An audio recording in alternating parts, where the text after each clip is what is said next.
I say the banksters, they come in all shapes, colors and nationalities. Firstly, I would like to thank GUE-NGL for inviting me here today.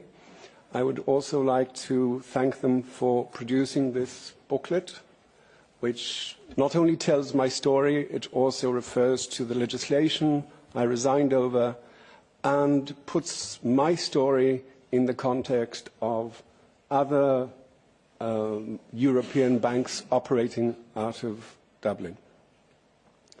I was the risk manager for Unicredito Italiano Dublin's operation in 2007. Unicredit is the biggest bank in Italy. It owns Bank Austria Kreditanstalt. It also owns Bayerische Hupo and Vereinsbank HVB. We are talking about a very large bank. My crime, my only crime, was to comply with Irish law. I walked broad daylight, walked down to the regulator's office, the Central Bank of Ireland, and said, I am breaking the law. I am signing for billions that do not exist. In Ireland, there's an expression that says, no good deed goes unpunished. I was punished severely. I have not been able to work for 9 years. I would also like to take this occasion to thank the people in real life, people on Twitter, people in America, people in Australia, who've helped me to keep going, who've on more than one occasion put a roof above my head and provided me with food. Because there is a law, there is a lot of discussion, but there is nothing being done, absolutely nothing, in practical terms. I resigned 9 years ago. During the 9 years that I resigned, statements were made, for example, by the CEO of Deutsche Bank, Josef Ackermann, who said, the liquidity problems of Dublin-based DEPFA Bank last September brought the entire German banking system to within a hair's breadth of collapse. That is on page 9 in the booklet. Has Mr. Ackermann been summoned to the EU Parliament to be asked how come a bank in Dublin almost collapsed the entire German system, banking system? Has he been asked that in any forum that we know of? Which bank is he even referring to? Does anybody here know? It's a very old German bank. Exists for 250 years. Deutsche Pfandbriefbank. Did anybody know that this was the biggest bank in Ireland in the last 10 years? Why do people not know this? Why are people so intimidated? I'll tell you why.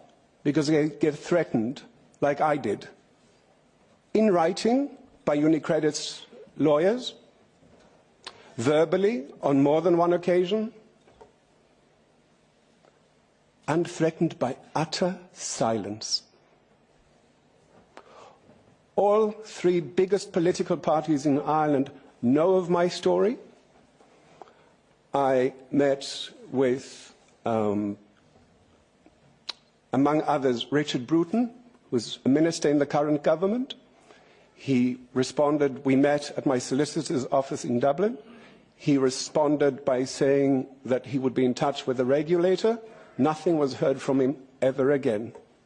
Michael Noonan, the current Minister of Finance in Ireland, later stated that Fine Gael had never heard of me, although there are minutes of a meeting between me and Richard Bruton at a solicitor's firm.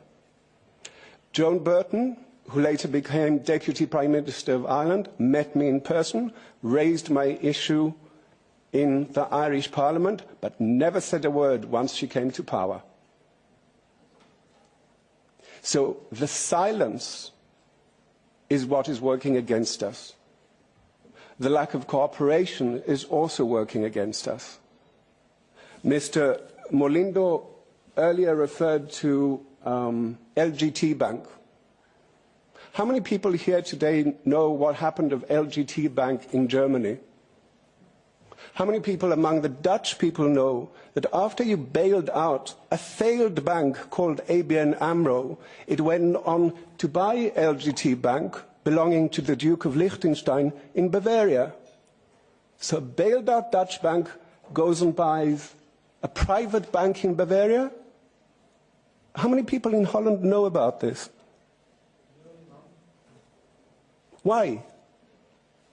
Do you not have a media? Do you not have a parliament? Like they said last week, even the national media is quite often late and they don't want to show the other. Well, it tells quite a lot that I was interviewed. My first television interview was by Australian television, Australian ABC, Australian state television, came all the way to Dublin to interview me. The Central Bank of Ireland refused, and I saw the refusal with my own eyes, in writing. The Central Bank of Ireland refused to go on record. It might have something to do with the fact that the chairman of my bank in Ireland, after this happened, after I reported a breach of billions, was appointed as a director to the Central Bank of Ireland. His letter of appointment to the Central Bank of Ireland appears in this booklet. You are welcome to see it with your own eyes, how a chairman of a bank, page 47, was then appointed to the regulating body. So how much truth are we going to have? The citizens of Ireland have been going through unbelievable austerity in the last decade for bailing out a bank called Anglo-Irish Bank.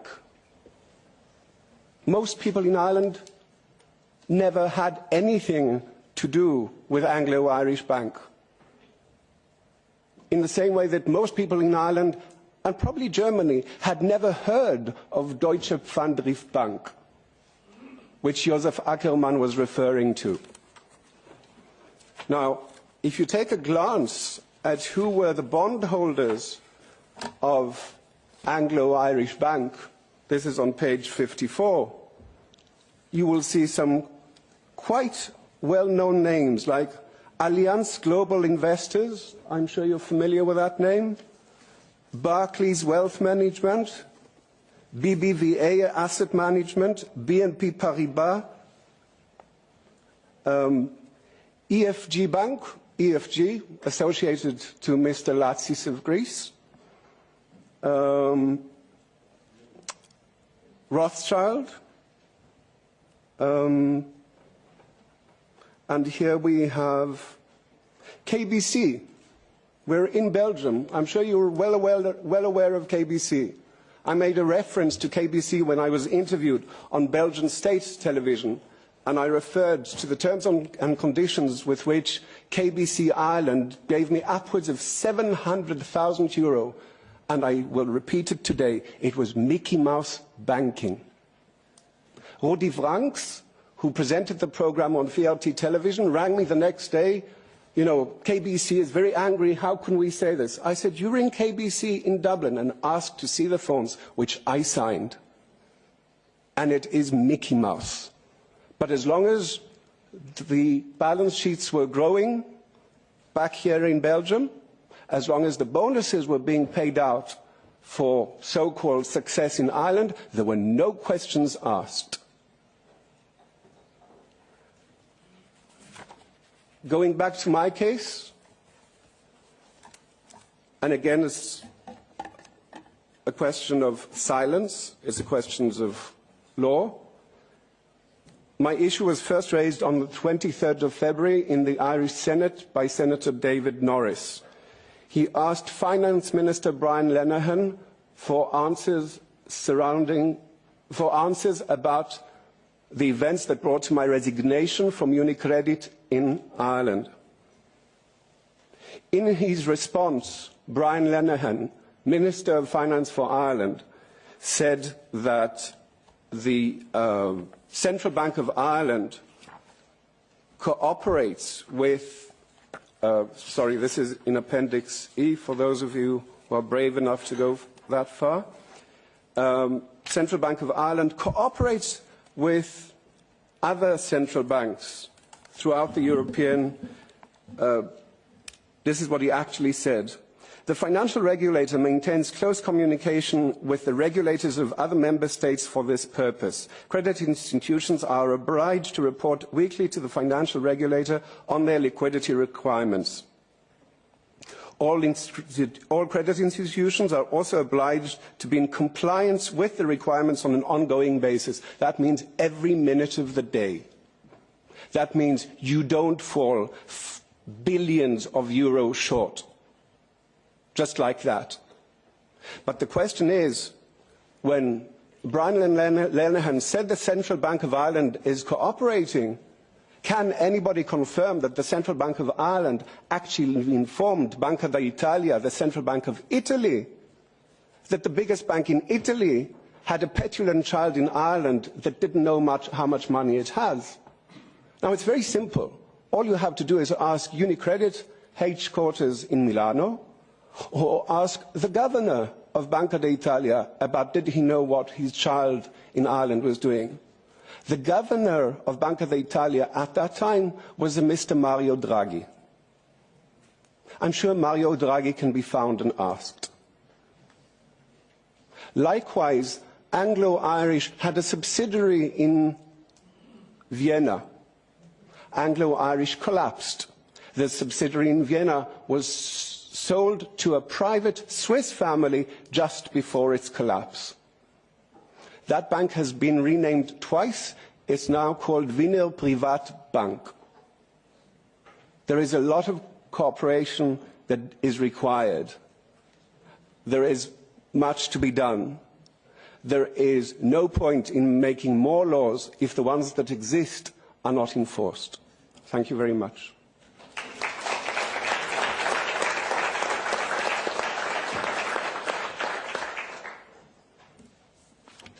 Jonathan, as you know, we meet Mario Draghi from time to time, and I think we are very happy to ask him a few questions. If you I look forward to that. If you help us with that. With the greatest of pleasure. I think it's also important that we never forget the personal history. May I just say that it would also help if the central bank. It would also help. As we prepare for these questions for Mr. Draghi, for the Central Bank of Ireland to actually come clean about what it knew and didn't know and what it did or didn't do. Because going back, and this was mentioned earlier about state prosecution, when I did meet with the Central Bank of Ireland, I was forbidden to record our own meeting. I'm the one who came to do the talking. I was not allowed to record my own voice. Secondly, the Central Bank threatened to hand me over to the prosecutor. Not the bank for committing a crime, but me for telling the bank about the crime, telling the central bank about the crime.